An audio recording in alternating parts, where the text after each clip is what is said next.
Wayne's World Man. Wait a minute. Yeah, I like it. I like it. 5, 4.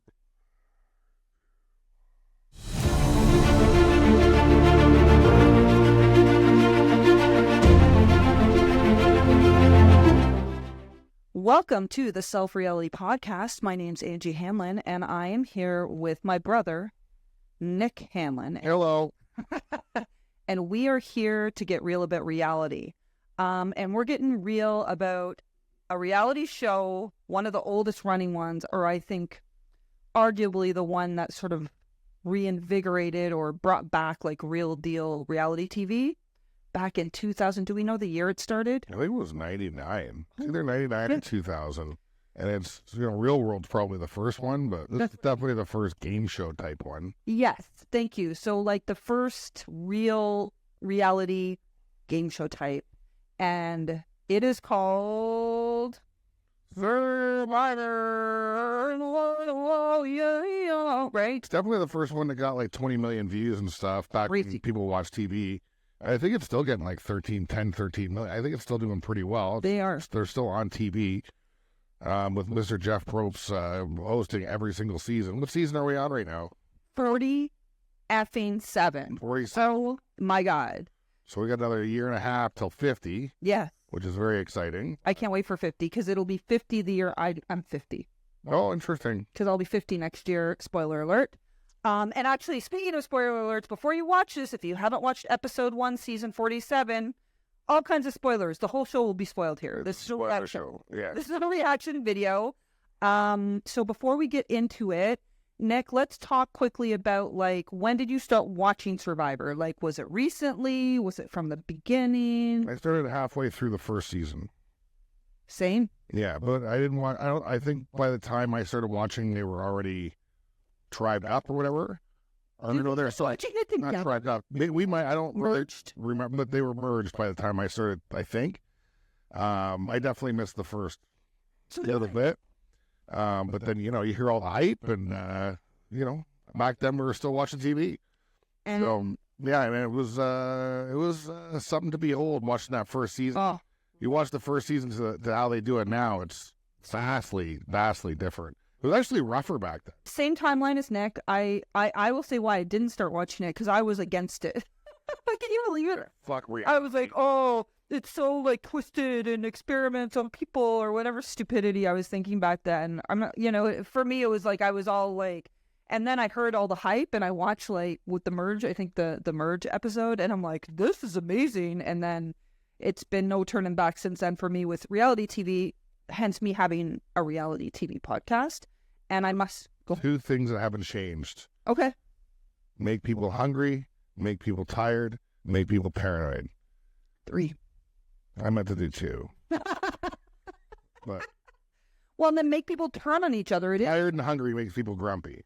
Yeah. That's the deal with this show: tired and hungry. But then I thought of paranoid too.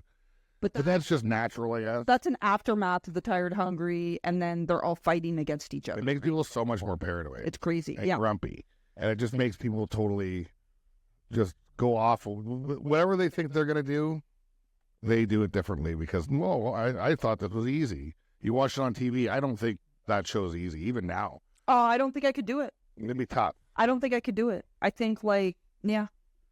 Especially remember that one season where the guy quit smoking on the season, the day of the season. He's like, "Oh, I'm quitting smoking today," and he was just fucking.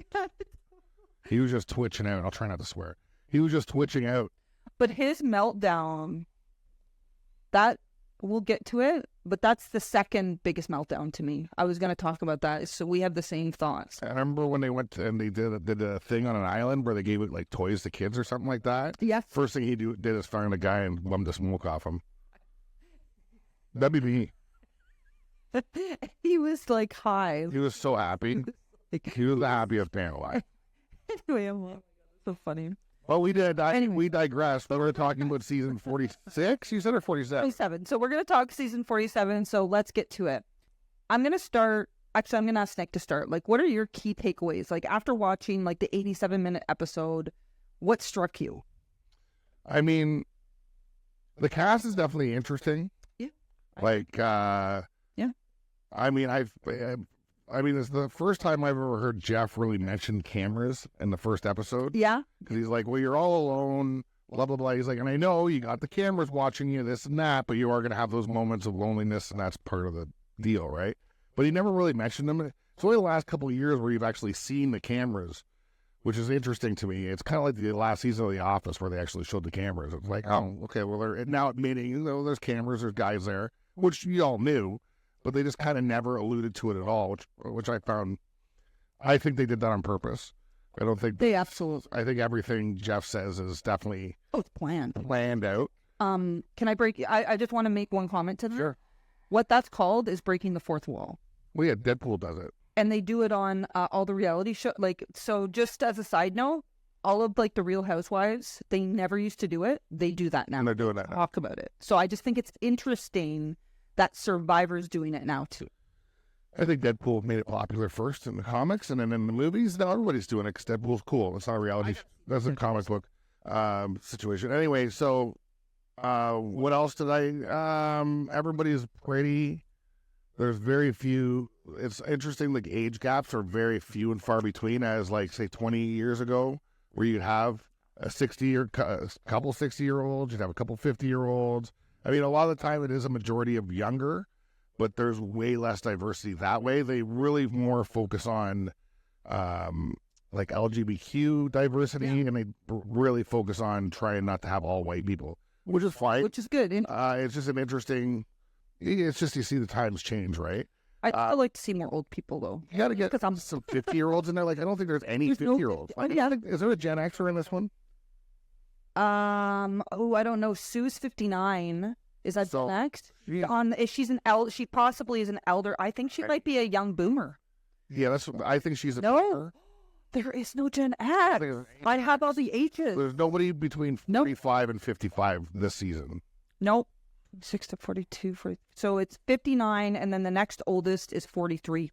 And that's technically a That's millennial. millennial, which There's shocked me. no Gen X on this season, so they have one person over 55, and they have one person over 40, and then everybody else is younger than that. No, 2 people for over. Two people over Yeah. 40? Who's the other one? So we've got, see, this were the notes. John Lovett. We won't give any the podcast. Okay, yeah. And former speechwriter, interesting. Well, he's under. No. Oh yeah, he's over 40. Yeah. That's why he was talking about feeling old. And I'm like, you don't look old enough to feel old, buddy. 42. And I think Solomon. If you're in your 40s, you're around early 30s, That's- 20s. You feel old. You're not wrong. You're not wrong, buddy. 43 was Solomon. He was the medical device sales guy. I don't know if he talked much, so I don't. He did not. Much. He did not talk a lot. And funny enough, the guys that don't talk much in the early episodes are usually around Yeah. for a little while. That's just they'll make you care about somebody. This is a old TV show thing. Make you care about somebody in an episode. Next thing you know, they're dead. Sopranos, Yeah. Breaking Bad, all these shows do it. They're like, oh, this guy's gonna be around forever. Next thing you know, he's gonna Gone. in his head. Okay, that was Anyway, dramatic. Any other key well, takeaways? that's just how other shows do it. The vote out is the proverbial bullet in the head. But they don't actually kill them. It's not Survivor because they actually kill them, but In case you've never watched any of the 47 seasons, there was no actual death. nothing I know of. No death. So what's up? All right, so I'll talk about a few of my key takeaways and see if you agree. I think I have to admit, episode 1 for me, every season except probably 1 and 2, boring AF. It's like introductions, whatever. I mean, they've done some interesting things, like when they all jumped off the boat and had to get their supplies or shit like that. But it was kind of like ho hum. Okay, we're landed on the thing. Jeff's gonna give a big speech about community. That's a new thing too, by the way. His speech about community with the game layered, and he did that at Tribe. I found that odd. Community with the game on top. Yeah, I found that odd. He was very focused. I think he's trying to somehow rebrand. And actually, as you were talking about, like, the younger, maybe they're trying to appeal more to a younger crowd.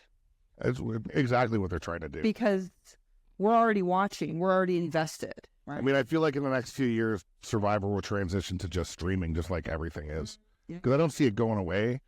Yet. But, that's why there's no Gen Xers on there, I think. I mean, you got the one old person and everybody else is millennial and Millennial, Z, or any alphas? I think it's just millennial and Zs. It's funny, that podcaster guy, he like writes, he's a speechwriter for Obama and another, Hillary. was it Hillary? So he was a smart guy. That's the one guy I liked. We'll get let's to get into it. trouble. Let's get into it. And then there's like about 6 people I would say are in media, right? So we have a couple podcast hosts. We have a couple. And then the one's keeping it secret Yes, she is because she's got a Survivor podcast.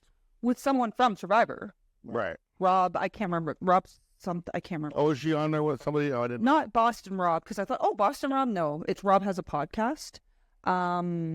And then we got a radio host, a sports commentator, 2 writers. You know what I mean? Like, there's a lot of media people. We talked about Sue. I think she was like, I was impressed with her prowess, with her physical prowess at age 59. She kicked my ass. Is she media? No, I'm jumping away from Okay. media. I'm jumping around a bit. How about that guy that was like kind of like a bro? And he Oh, didn't want- Sam, the one who used to be the glue guy? He's a man slut. Sam's a man whore. So Sam I don't know how that fits in the Survivor, but he seems like a man. Allen, good, not last name. He's 24 years old. He's a sports writer. He's a man whore. Yeah, I don't think you're wrong. I'm surprised he's not like hitting on any of the pretty chicks, right? Yeah, it's early. You're right. It's early. They're still getting this is only the first 3 days. Wait till they start. Yeah, I think that will happen. I liked Gabe's strategy to kind of align with someone older. I've never seen anyone do that. So he is trying to align with Sue, but I don't. She seems a bit flaky, Well, she looks a little bit like. but we'll see. We'll see. Like, I don't know yet. I think she's done really well in the challenges. Like, for a 59-year-old, I would die. fit. I would be dead. Mm-hmm. But she looks a little high maintenance. You know what I mean? She seems so excitable, which means she's probably emotional. They haven't really shown that yet, just like Mr. Andy, but which his came out right away. But I don't know if it's gonna work. Like, if it was like this is a Richard Hatch strategy. Him teaming up with Rudy in season 1, the old guy, right? Smart, because he knows he's gonna keep his word and all this kind of stuff and stay out of the drama, and that's kind of what he's saying. But I think Rudy don't was know. more too that Rudy was like a veteran, right? Yeah, So Rudy he had was honor. stoic and he was honorable, whereas I think this guy just wants an older person because typically an older person would be calmer, wouldn't get enmeshed in the arguments and the petty gossiping like all of us have done, by the way, when we're younger. But she does have that look of, I think you said Real Housewife. And a little nervous for the strategy, but We'll see. I mean, Gabe was also the first one to find a Beware advantage, right? he looks like Fat Moana. I don't know. The Rock plays that cartoon character. Anyway, Okay. is there a guy named TK? Yes. He's the most annoying person ever. So I don't even think I have it on my notes Yeah, because I know I let's see. remember. He is on, I think you're right. He's on Tuku Blue. He's 31. He's from, I think it's MD Maryland, Yeah. Upper Marlboro. He's an athlete marketing manager. And listen, this guy's fit. Like, this guy's an attractive guy, but man, the confidence in this guy, like, I Too think much. I don't like this. He'll be gone soon. Here's what I'm never a fan of. Anyone who walks in, I looked around at these people, I can beat all of them. It seems like, You don't honestly, know them. all of them have said that except for the podcast guy. John didn't say that. John was the opposite. I know, but almost all of them, like, that's one takeaway. Like, all of them seem very, very overconfident. So do you think, because that's a new thing. I feel like that's new. I feel like I've watched this I've literally watched all 47 back to front, except for the first one. I only saw half of it. And it's a different game. And there's always one or two people, sometimes, like I was going to say guys, but there's women too, who are like, I'm going to beat everyone. You're right. Like, they're all, They're all overconfident. because everybody's on Adderall now. That's a good one. Everyone's going to be knocked down a few pegs, and they will. Like, let's wait. So, Wait till the rainstorms start. well, and the one last person before we have a big conversation about Andy. Because, so, Rome. Dude. So, Rome is on, what team is he on? Rome. He's on the Lavo Pink. So, Rome. Is he the Dancy? He's on a red team, right? Yeah, Pink. He's the 30-year-old esports commentator. So, I like him. A But little then- aggressive.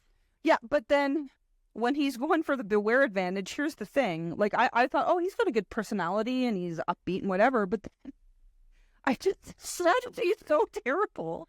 First of all, to like run around while everyone's awake, looking for the advantage on day one. Rookie mistake, people. I'm going to flash this rookie mistake. And then also, like, when they came up on him and he just walks away without saying a word. He was at the water thing. He just said, I'm getting water. What do you think? This is New York City? I'm getting water. You dumped your head. You dumped your whole body into the well to get water. He was soaking wet. And then for him, sorry, it made me laugh because for him to not speak to them. He just walked away. It was so weird.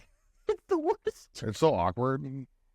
He did it wrong. Oh, I don't know. I He didn't know what to do. Maybe he's 30, Nick. Give him a break. He's a young fella. But it's like, say something. Hey, I was getting water. I was thirsty. I dumped it on my head. Like, there's 1,000 things he could have said. And it's funny, like I was going to bring up, like, it's pretty interesting. They're already finding advantages in the first episode. Yeah. Usually it takes an episode or two.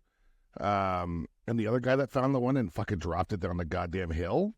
What the fuck? Is that Gabe? That was Gabe. And I'm like, what are you doing, dude? was he chopping down a tree for them? He's smashing shit. Like, they know what you're doing, man. So I mean, both of the guys, they put a major target on their back, But- and they're both gonna have to admit they got something. I bet. I think so. I think Gabe was a little smarter. He realized this is stupid. I'm going to wait until the evening. And then he got Sue as a lookout because he's the one who's like wanted to align with Sue. We'll see if he can talk his way out of that shit. So, anything That was else? for the first part, though, and then he dunked his head in and walked away. So he, No. That was Rome who dunked his. oh, wrong, right. I got. Okay. They're both. There's so many people. Any other people who stick out to you? What was her name? Twinkie? Teeny. She seems like a character from Saturday Night Live from 1984 that only did one season because she was not good. But she's pretty likable. I think she's likable, but I think my opinion is I think she's naturally likable. I think she's playing the likability too hard. I think if she just let herself be likable and be herself, she would win everybody over. People don't understand likability and strength are two reasons you get voted out pretty quick, Yeah, you're not wrong. right? Like, especially when you're that like because everybody seemed to love her, Teeny. and her name's Teeny for some reason. I don't know. Teeny Churchillo. She is 24. She did seem likable. I didn't hate her. Likable. Like I didn't. I hate her, actually usually hate everybody, and I don't hate her. You gotta dial it back a little bit, maybe, but again, they aren't editing, so I'm not sure how she is all the time, but She's Gen Z, I think. Nick, 24. That's Gen Z, right? well, she's not a millennial. She's young. She's a child. I could literally be her father, and she could be the younger child. I could have 3 kids, and she could be the younger You're young. of the. That's where I think it would be really hard to be Sue. But I find it interesting Sue's not playing the mother card at this point. They all come up. Yeah. All the Well- Mama Sue. Caroline already was attached to her.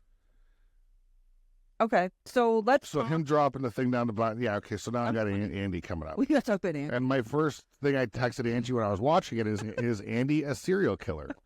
He's got the blankest Paper face. paper face I've ever seen in my life. And he's all confident and immediately like, people love me, yada yada. And then as soon as somebody didn't cheer for him because he opened a coconut, he starts having an anxiety attack. Oh, nobody likes me now. This guy everybody cheered for. Maybe they just didn't fucking notice you, dude.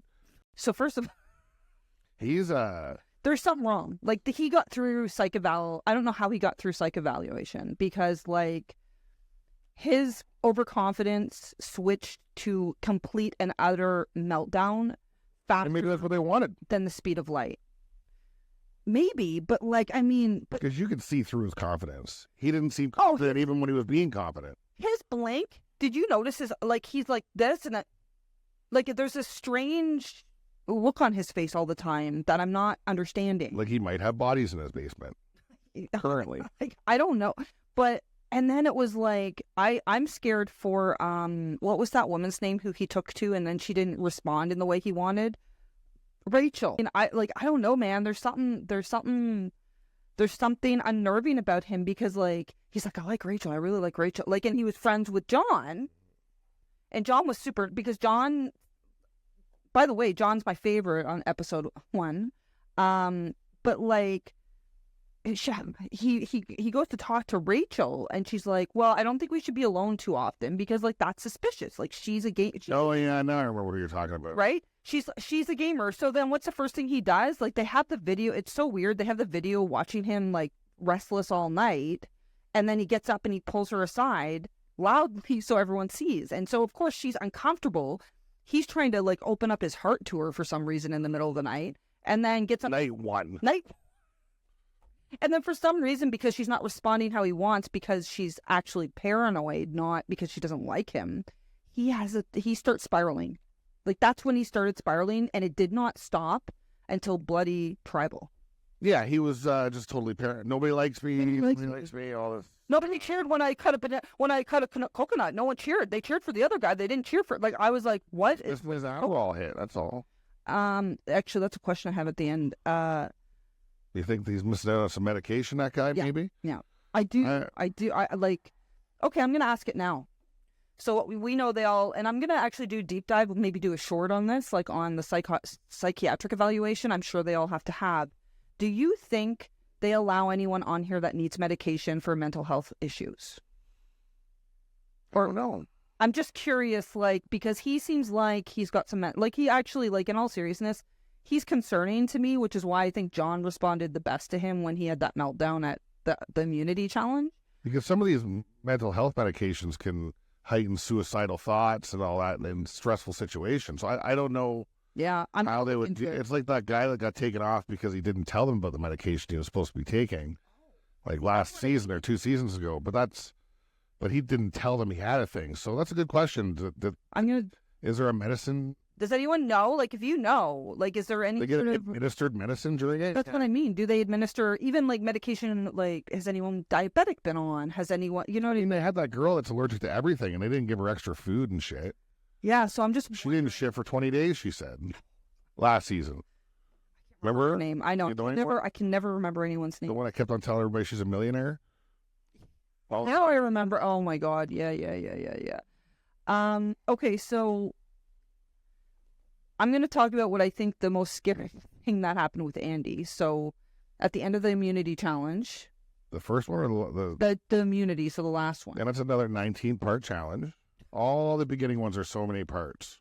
They're all like, you got to go into the water, you got to like roll big like puzzle pieces, and then you got to put a big complex puzzle together, and you got to run or swim and like almost die basically. My thoughts on the challenges lately are like, I would die. Even a healthy person with no food and water. Like, think of how hard. They're rough. So they're swimming and doing all the things. So their team ended up losing, of course. I already said spoiler alert at the start. So their team goes to the immunity challenge. Well, let's talk about Jeff at the beginning, though. Because they all flip, 2 of them flip over the bus. Okay, let's talk about the immunity challenge. Sorry, yeah. Jeff was just like, this is a disaster. He said, this is the worst start I've ever seen to an immunity challenge in the 20, whatever. In the 47 seasons. This is the worst going on and on. Because they all flipped their boats immediately. They capsized. Well, the one that just killed them, like who killed them, Lavo, I think, won. They killed everybody. But what it looked like to me is, you know that final scene in Titanic? When everything's floating in the water? That's what it looked for me. Without the lighting, right? Without the dark, scary lighting. It looked like the Titanic. I'm like, why are you guys, like, Gada was, like, going the wrong way. Like, guys, just stop for a minute and figure out what way to row. It was immediately insane. And they all had to be in the boat to start, but they didn't have to be in the boat the whole time. Some of them should have jumped out and just, swam with it. I think they ended up doing that, but, man, that was tough. Like, flipping those boats, it was like, oh, my God, you guys are... That wasn't immunity, though. That was was that immunity? No, that was the immunity. Yeah, you're right. I'm so confused because they're all kind of the same. Because that's when, like, at the end they had to do the puzzle, and then that's when Andy had the anxiety attack because he knew he was going to lose. And the crazy thing is they got medical running over, and Jeff's like, no, keep going, keep doing the puzzles. And you got medical just running in, just splashing water on this idiot. So that's what I found interesting, too, by the way. So thank you for mentioning that. Jeff's saying to keep going because we've seen him stop challenges. He's like, he's fine. Because Jeff was like, hey, man, are you okay? Or are you just taking a minute? You're hot. Are you hot? And then if he was not just, but like I would have been overheated way sooner, by the way. He's like, But do you need medical? I need everything. Was what he said. Give me everything. I need everything. I need everything. I need everything. He was having a panic attack because he thought he was going to get voted out. well, then that's what he kept saying. They're going to vote me out. They're going to vote me out. I'm getting voted out. And Jeff was like giving pep talks, tough love pep talks, I guess, because Jeff is. He's like, you're not voted out yet. I'm voted out. They're going to vote me out. It was crazy.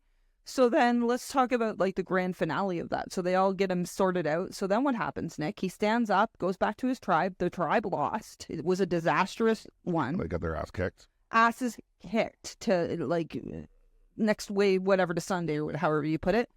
Then talk about he has a complete and utter meltdown. Yeah. That I've never seen before. I've seen meltdowns. We've seen On the first episode, though, like the first episode, never.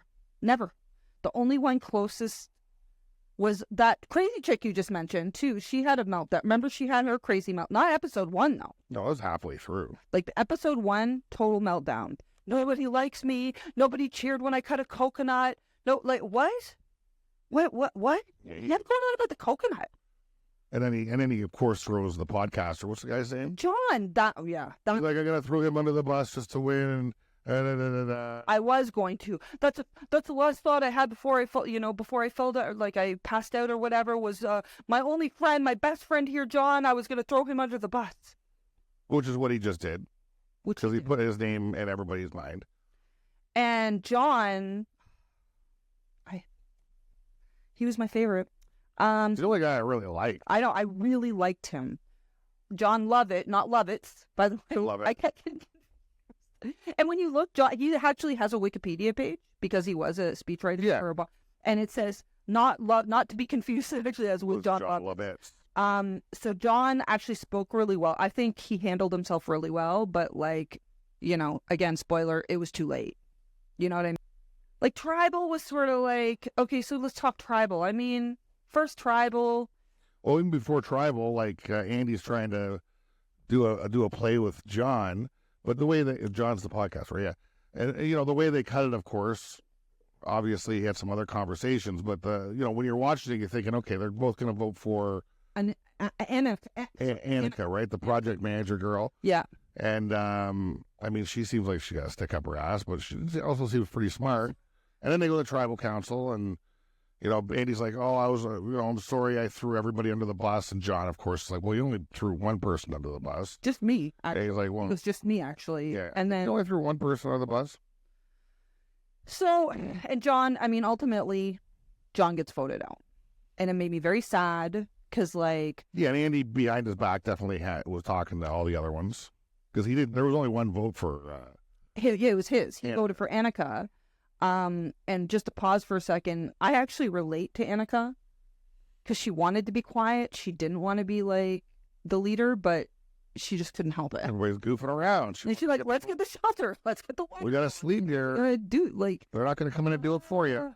Anyway, but I see like she would be a target because leaders are always targets, right? But like I think that was just a red herring or whatever you call it. Like it was a distraction. But I found it interesting that the rest of the tribe was like, "Yeah, well, we need stronger people." Okay, I wasn't going to call it Andy Strong. Thank you. Anyone who cannot make it through a goddamn challenge is not strong. So it's a bullshit. Oh, I'm swearing too much now. It's a poop rationale, in my opinion. But I think they just wanted to get rid of him because he's likable. He is actually strong, and his talking. He is such a good talker. Very smart. Like Speechwriter. I I just don't know how anybody can work with Andy at all. You can't. Unless someone hope to lie to him and hopefully just get votes and not tell him everything. But the problem is, he's so paranoid. It's just gonna spin. He's gonna spin that guy. Which will make an interesting episode, I guess. So, from a perspective of interesting to watch, that's a good choice. From a perspective of strategy, he's a terrible choice. He's barely even a number because he's a guy who will flip in a heartbeat. So, and then tell everybody what's going on as well. Yes. He's not going to be able to hold secrets, which is one of the most important things. If not the most important thing. In the last 2 years, I mean, it seems like these youngsters want to tell everybody everything. I don't think Stop saying things. That's why I miss Gen X, because Gen X knows how to keep their mouth shut. Yeah, well, snitches get stitches. So that was the episode. So Nick, let's rate it. Let's do it. So Nick, by the way, Dirty Glass Podcast, go check it out.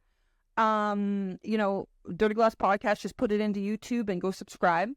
But let's rate it out of 5. Well, I mean, like, it was a pretty uneventful episode, and Tribal was pretty uneventful. The most eventful thing was the anxiety attack and medical running in, which is always interesting. It was still a fun episode, though. I mean, I love Survivor, so when it starts, I'm always happy.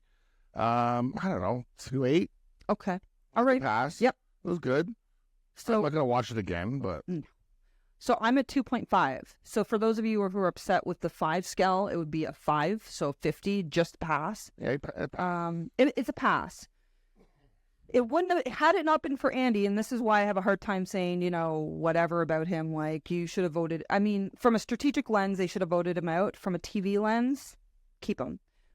He's the only one that gave this a pass. Otherwise, it it was just would have been nice for them to have Andy going, "Oh, I'm the swing vote," or "I'm the one controlling the game." But it all looked like he was going to go with John. They did no editing to make him talk to them, which he obviously did. Yeah. So I thought that was an editing mistake.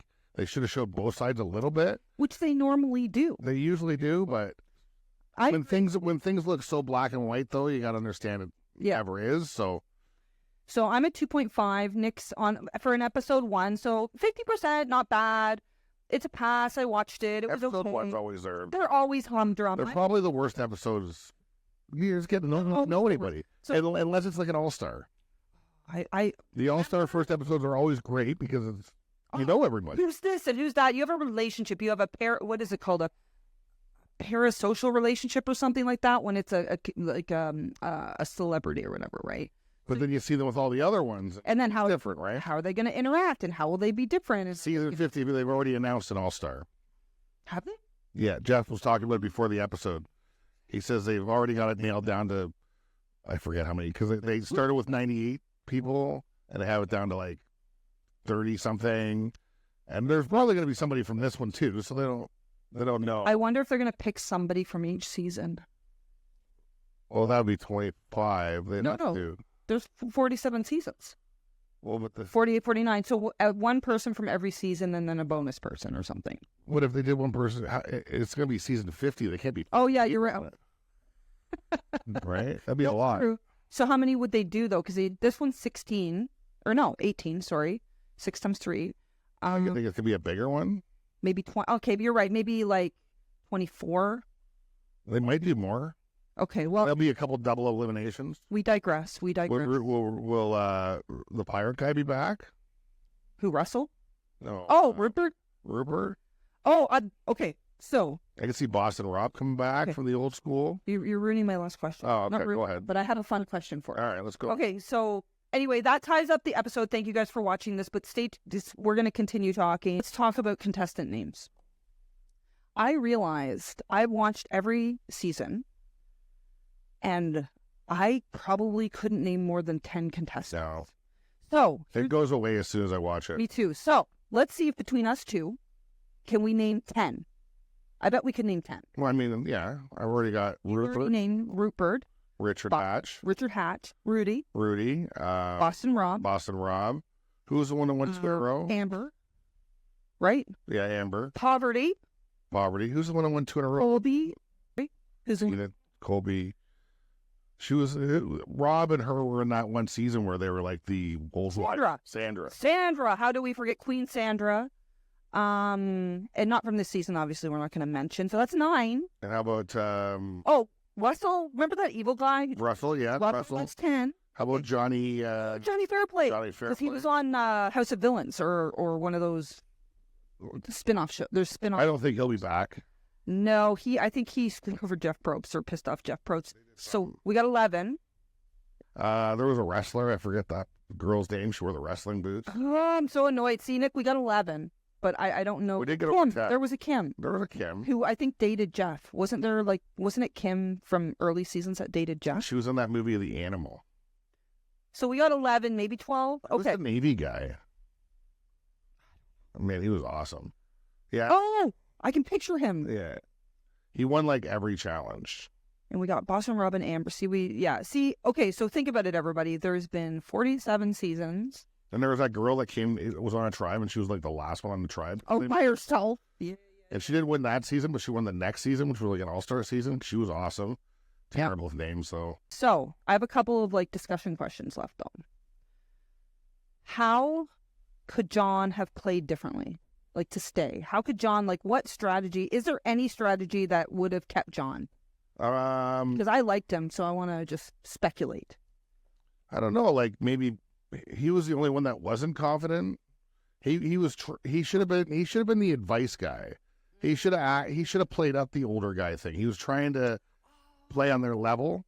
So I mean, if he played up the, well, I got experience, this and that, and like maybe, fatherly, little big brother. Did he know how to do anything? I don't know. He didn't really seem like he was building anything or doing anything or setting fires or anything. But he was trying to play young. He should have played his age. He did too political, right? Because he said he was. Oh, I know what TikTok is. Yeah, I should have like you youngsters in this TikTok crowd. Make a joke about it. Yeah, like, and he's funny, right? He's a speechwriter. Like back in my day, we had to watch a TV show. Yeah. Oh, you're right. He could have been the funny advice guy, funny older big brother or uncle, right? Yeah, but I don't think he's used because he was like, oh, I'm 41, I'm old, or however old he is. So I don't think he was used to being the old one. He's probably in political circles always very the young one, yeah. Right? So I don't think he's ever been in that situation. So I think that rattled him. Okay, good. That's a good one. I'm not going to compete with that because I think you're right. Or he would have had, like, I just don't think he had stood a chance. I don't think there's much he could have done. That would have, I mean, he could have tried that. I don't know if he would have done anything because when you get young people together, they click up pretty quick. They do. What would your strategy be, though? Now, I would do what I'm saying. I wouldn't try and act young. That's for damn sure. No. I'd be telling stories of the old days. Stuff like that. They like it. They're like, oh, look at this harmless old fun. And you'd be funny, right? Like, make jokes and just like. I'd be like, what year were you born? It'd be like 1999. I'm like, that was a great year. I went to Woodstock. Or I do stuff like that. Yeah. I'd relate to them with my, with more of a wise, not wise. Yeah, I would go wise.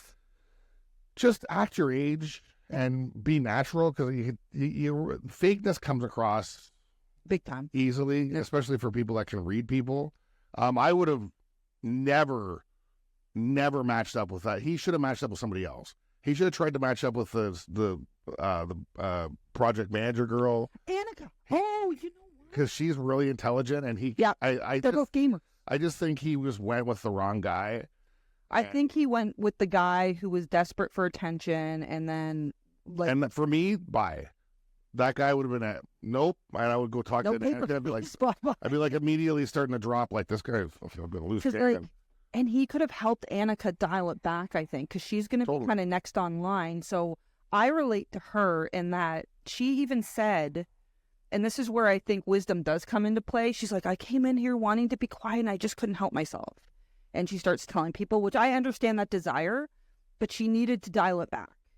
Because that's put something on her, right? He matched up with the wrong guy. Like two ways, act your age, and I don't know if that guy. I mean, my gut would have been like Andy's. No. I would have been talking to other people immediately, and I didn't really see him doing that much. Again, who knows how they edit? But I would have tried to make friends with some other people and been like, so what do you think? What do you think of Andy? Doesn't he look like a paper-faced serial killer? Stuff like that. Like I would be just dropping these little dimes and. Make myself look a little better, but similar. I would be my age. I would do my thing. You know what I mean? Like, and I would just be the wise older woman. And I think I wouldn't be able to completely be quiet, but I do think I would do a little leadership, but I would dial it back. Oh, you think? Okay, you guys go ahead then. Like that, if that's cool. What do you need me to do? You want me to carry some stuff? Yeah, whatever. And I didn't see him doing any of that stuff. Yeah, he should have jumped in. Predictions. Any predictions? I for a winner, yeah. Like honestly, I like the podcaster guy, but like I think Teeny's gonna go pretty far. Honestly, Rome, I think he's gone soon. He's too much. He's immediately too much. I think Solomon will do well. Which one? Quiet. He's the Asian guy, the 43-year-old. He's on Lavo. He barely spoke. I had to go and look. Oh, yeah, I forgot about that guy. But I like him. He seems like got his head on straight. He's very calm. He's very, collected. We'll see, because this game... How old's that guy? He's 43. Oh, so he's the other... He's the other older folk. See, he didn't talk at all, so he'll go far. And the other one who didn't talk, Genevieve Mushaluk, I think. She's 33 from Winnipeg. Shout out Winnipeg, and she's a lawyer. So lawyer. I think I'm going to wait till the next episode to give a prediction on who I think is going to win, because there'll be a lot more. So episode 2 of this pod, watch out for us giving our winners. Early, I think Teeny might do well, but it's hard to know. It's tough on the first episode. There's so many we didn't talk about anyway, to be continued, because there were a lot of people who were smart and quiet. The ER doctor. Right. I mean, we have an ER doctor. That team's strong. Labo Pink, that team's strong. That team's very strong. They're people. They have that teeny. Anyway, so let us know what you think. What were your impressions of episode 1, season 47? What do you think? Thank you for watching. Keep like and subscribe if you haven't done so already, and go to the Dirty Glass Podcast. Like and subscribe over there. And thank you for watching. Cheers. Bye.